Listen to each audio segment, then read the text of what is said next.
Olá, meus amigos, sejam todos bem-vindos ao canal da Mergs, em especial o programa Debatendo Joana de Ângeles. E hoje, em especial, nós queremos conversar com você que está nos assistindo a ideia e a proposta de Joana em torno do vir a ser, ou o devir, né, como ela vai chamar. Um espírito como Joana bebe muito do conceito cultural humano. Ela vai nas fontes da antropologia, ela busca nas fontes da psicologia, da psiquiatria, ela vai buscar na medicina, ela vai buscar na pedagogia todo o seu conceito de mudança do ser, porque para ela o ser é um ser holístico. Ou seja, o que é o holismo? Holismo de um todo. O ser, ele agrega toda uma informação, toda uma caminhada. Quando nós formos fazer uma análise de uma pessoa, nós não podemos descartar a sua história, a sua historicidade.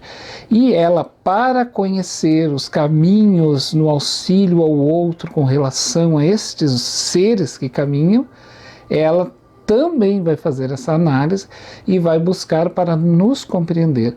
E aí, ao nos compreender, ela apresenta então a sua proposta de psicologia, a psicologia moderna, espiritual, que ela vai nos trazer. Para Joana de Ângeles, só é possível e factível, como ela mesma nos fala, em que esta mudança com Jesus, ela se torna possível. Ela se torna mais viva, ela tem uma planificação, ela se torna muito mais real. Nas ciências ainda do momento, em algumas, não é possível discutir ciência ainda com Jesus. Mas a sua proposta de trazer e retornar à vida física, porque ela vai voltar, com certeza ela vai fazer este engate, este link cristão como algo que vai nos apresentar um sujeito, o outro, que está com a sua problemática, exatamente como um irmão nosso, e não simplesmente como alguém que está doente e eu seja a cura e ele a doença, mas não, numa compreensão mútua entre o sujeito. Nessa caminhada, ambos vão buscar se resgatar enquanto seres e vão caminhando rumo ao que nós vamos chamar de individuação ou lá adiante de perfeição. Eu trouxe para nós algumas lâminas e nós vamos refletir junto com ela para entendê-la, porque ela vai trazer frases. Eu havia dito que espíritos como Joana fazem pesquisas profundas, então o que ela vai fazer? Esses autores, eles falam muito em uma frase. Há muitas falas entruncadas numa palavra, num conjunto de frase ou num parágrafo, ou apenas um capítulo, não importa. Nós precisamos mergulhar junto. Nunca tenha pressa ao ler Joana. Nunca tenha pressa ao ler nada. Faça uma pesquisa, procure o significado da palavra, tente caminhar junto com ela, porque ela foi um espírito e é um espírito que pesquisa muito. Então, tentar entender Joana sem fazer o mesmo é como tentar achar um tesouro sem mapa. É mais ou menos nessa linha. Joana, então, propõe para nós que à medida em que nós vamos fazendo uma caminhada sincera e sobre a vontade, porque para Joana a vontade ela é um fator primordial.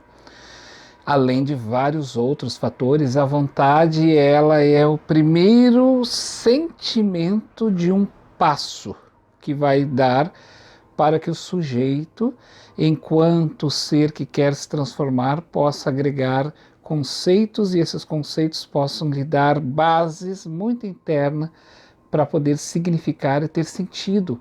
Por que ser outro, né? Porque eu quero mudar. No livro, vocês vão observar comigo, eu vou pontuar agora na lâmina, no livro Encontro com a Paz e a Saúde, ela vai colocar assim: as impressões do passado vão perdendo o significado dominante. Observe que está em negrito. Por que ela fala aquilo ali? Impressões do passado vão perdendo o significado dominante. Exatamente porque aquelas ideias, aqueles sentimentos do passado, ao passo em que eu estou querendo me modificar e mudar, elas vão pouco a pouco perdendo este domínio sobre mim, porque eu quero ser um outro ser, compreende? E aí logo adiante ela vai dizer, e o vir a ser, ou seja, ser este outro, né, assume interesse vivo. Por que ele assume interesse vivo? Porque antes o meu interesse ele não era um interesse vivo, eu queria, mas não queria. Né? Observem, eu queria, mas não queria. Interessante que ela tem uma fala em um determinado livro em que ela vai dizer assim, quando nós dissemos para nós mesmos, eu não consigo, nisso pode estar entroncado muito mais o conceito de eu não quero. Então, para ela, o interesse vivo, né, porque ele vem dessa perda dessas impressões dominantes, esse interesse vivo torna-se real. Aí o eu quero é um eu quero do âmago da alma. Né? Aí ela continua, pois que constitui a meta a ser alcançada, mesmo que não definida de momento. Ou seja, mesmo que isso ainda só é uma meta, mas não uma definição, ele ainda está andando, ele ainda está nascendo, ainda assim ele é um interesse vivo. Por quê? Porque ele ainda não está definido de como vai ser, como será. Eu estou perdido nessa caminhada, mas eu estou indo porque dentro de mim a meta é muito viva e constante. Se nós pularmos, então, para a seguinte lâmina, onde está o livro Em Busca da Verdade, eu coloquei ele em negrito para nós, e eu gostaria de ler para que nós pudéssemos pegar o conceito dela. Olhem bem, o ser é, portanto, a grande proposta da psicologia, ou seja, né, o sujeito, ele é a proposta da psicologia. A psicologia não vai ter outra, não vai querer ter a história, a pedagogia, a antropologia tão propriamente dita, né? Obviamente que ela vai beber dessas fontes, mas o ser é o primeiro para ela, no sentido profundo ainda do vir a ser, porque a psicologia quer que o sujeito torne-se um outro mais feliz consigo mesmo e com a sociedade. Então, conscientizando-se das incomparáveis possibilidades que se lhe encontram adormecidas e que devem ser despertadas. Então a psicologia vai considerar estas possibilidades que ainda ali estão adormecidas e que esse ser não identifica, o sujeito não consegue fazer essa identificação, e isso vai sendo deve ser despertada pelo amor. Aí é Jesus. Pelo amor de Jesus, pela educação e pela convivência social. Por quê? O amor, então, está entroncado, essa ideia de se gostar, de se auto-amar, amar a vida, a gratidão, e a educação, porque eu preciso conhecer. Se eu não conheço, se torna muito difícil saber mudar, porque senão eu passo a ter conceitos errados sobre as coisas. Então eu entendo que posse, amor, apego, cuidado. Então eu preciso ter o conhecimento, eu preciso saber como andar para que eu possa modificar. E pela convivência social, isso não se dá para ela solitariamente, né, no seu mundo existencial, apenas lendo e engolindo conceitos e fazendo essa análise, porque isso é um experimentar humano, é um contato com a humanidade. E a fim, então vai terminar ela ali, de que isso atinja, e notem a individuação. Essa individuação para ela só é factível de se alcançar quando experimentada dentro do conjunto social. E veja que individuação não é um conceito solitário de um ser para com ele mesmo, mas uma meta a alcançar. E esta meta se dá dentro de parâmetros educacionais, com amor e principalmente no convívio social. Então, na próxima lâmina, que eu vou pontuar para nós, o ser consciente, ela vai dizer assim para nós. Assim, a psicologia transpessoal tem como meta ampliar a área de pesquisa, levando em conta as experiências. Olha bem, ela novamente pontua que nós não devemos olhar um sujeito apenas como ele mesmo, que se apresenta num fenômeno na minha frente, mas sim com a sua bagagem de experiências, Por isso ela vai olhar o ser como um ser antropológico, sociológico, psicológico e assim vai indo.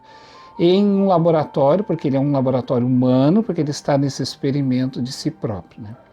Como resultado, ela continua, estrutura-se nas conquistas da ciência contemporânea, unidas a contribuições vivenciais da experiência oriental. Então ela vai agregar dizendo que a ciência experimental contemporânea, agregada às grandes filosofias e pensamentos orientais, voltado as questões da própria alma, dos próprios conceitos de si mesmo, a ideia de self e outros conjuntos de propostas, é que vai dar os parâmetros mais seguros para isso, né? E ela vai dizer o seguinte, desenvolvendo as possibilidades adormecidas, porque elas já existem em nós, essas possibilidades de vir a ser algo. Não é algo porque é preciso um movimento, é preciso um querer nosso. Então ela continua dizendo, da criatura, o seu incessante vir a ser. A sua proposta objetiva é tornar-se parte das multidisciplinas do comportamento humano. Então, esta proposta em que ela vai nos trazer, né, da transpessoal, ela vai, de alguma forma, ideal para ela, entrar dentro das multidisciplinas do comportamento humano.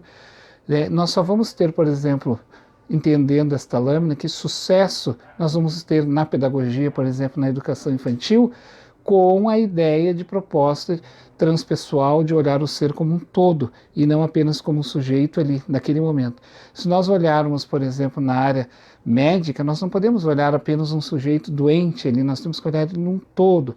O que agregou, os sentimentos que o levou a buscar aquilo, o comportamento, o meio social onde ele está é importante, é predominante. Então, observem o quanto um espírito tipo Joana nos alarga os horizontes de uma compreensão maior, né? Eu vou pular então para a próxima lâmina, e aí ela vai nos dizer o seguinte. Na psicologia da gratidão, no livro então, Psicologia da Gratidão, para nós encerrarmos um pouquinho esta proposta, esse diálogo de um vir a ser, ela vai dizer o seguinte, alcançando o atual nível de cultura, ou seja, no momento que nós alcançamos um nível de cultura, né, melhor, de civilização, porque nós não podemos mais viver num sentido em a natureza, portanto um sentimento mais animalesco, e de tecnológico, o sentimento de gratidão pelas gerações passadas deve viger. Nós precisamos compreender que se alcançamos o que alcançamos hoje, né, nós devemos olhar para trás, entendendo que houve mãos, que houve alguém, por exemplo, ou alguém que nos favoreceram este momento. E isso é o que vai acontecer quando nós atingirmos esse processo constante de mudança. Porque quanto mais nós caminhamos, mais nós olhamos para trás. Porque o ser ele vai despertando a tal ponto que ele se obriga a olhar para trás, porque lá atrás houve mãos. E ele entra num processo de gratidão tão profunda pelas mãos que o aliviaram, que ele necessariamente precisa buscar aqueles que um dia ficaram atrás, né? Então ela vai dizer, a busca da sua plenitude propele-o à contínua luta pela superação dos vestígios do comportamento primitivo. E aí essa busca constante vai levando ele a uma luta de superação, ele tenta se superar constantemente dentro desses comportamentos primitivos. E para encerrar, ela vai dizer assim, que ainda lhe remanescem no cerne, impedindo-lhe a autorrealização. Então ele, tentando disseminar esses vestígios primitivos que ainda estão dentro dele, porque ele começa a querer ser outro e ele está se tornando outro, e à medida que ele vai buscando ser outro, ele vai identificando. Ele vai identificando essas camadas ainda primitivas dentro dele e isso vai propele para que ele comece a modificar essa estrutura. E essa estrutura é uma estrutura muito densa, muito pesada, requer algumas peculiaridades que só vamos encontrar no grande coração de Jesus. Né? Aí vem o Cristo para ela. Por quê? Porque daí o Cristo vai nos dizer, né, que nós devemos amar o próximo como a nós mesmos. Quando Jesus fala que nós devemos amar o outro como a nós mesmos, exatamente ele está dizendo que quem mais nós amamos somos nós mesmos. Então é necessário que agora eu faça com o outro o que eu faço comigo. Compreende? Então a pessoa que eu mais amo é eu mesmo. Para Cristo não tem erro nenhum, porque ninguém pode amar alguém sem se amar. Então ele diz assim, agora fazes o mesmo para com o próximo. Compreende então que existe um processo dialético. O que é dialético? É um processo constante em que nós vamos sendo algo, vamos modificando, e essa estrutura que é um diálogo, né, que nós estamos fazendo conosco mesmo, vamos mudando e vamos verificando que nesta mudança leques se abrem e novas camadas se abrem para nós de reflexões para que a gente comece a olhar. E uma delas é a gratidão. Né? Naquele primeiro momento nós achamos que fomos nós os responsáveis. Daqui a pouco nós vamos observar que não, que existiam mãos. Então essa proposta de vir a ser da Joana, ela sempre deve ser com êxito, nunca com fracasso. E para encerrar, eu gostaria de usar uma frase dela em que ela vai nos dizer o seguinte: êxito é encontro. Fracasso, meus irmãos, fracasso é domínio do ego. Êxito é encontro, é quando eu me acho nisso emaranhado inteiro. E fracasso é quando eu nego esse emaranhado inteiro e tento viver uma ilusão, uma historinha que eu quero contar para mim e ainda por cima quero acreditar nela para ser feliz dentro desta historinha ilusória. Então, a proposta de Joana, ela caminha junto com Jesus. Se olhar, mudar, constantemente, sendo sempre outro. Um grande abraço para todos.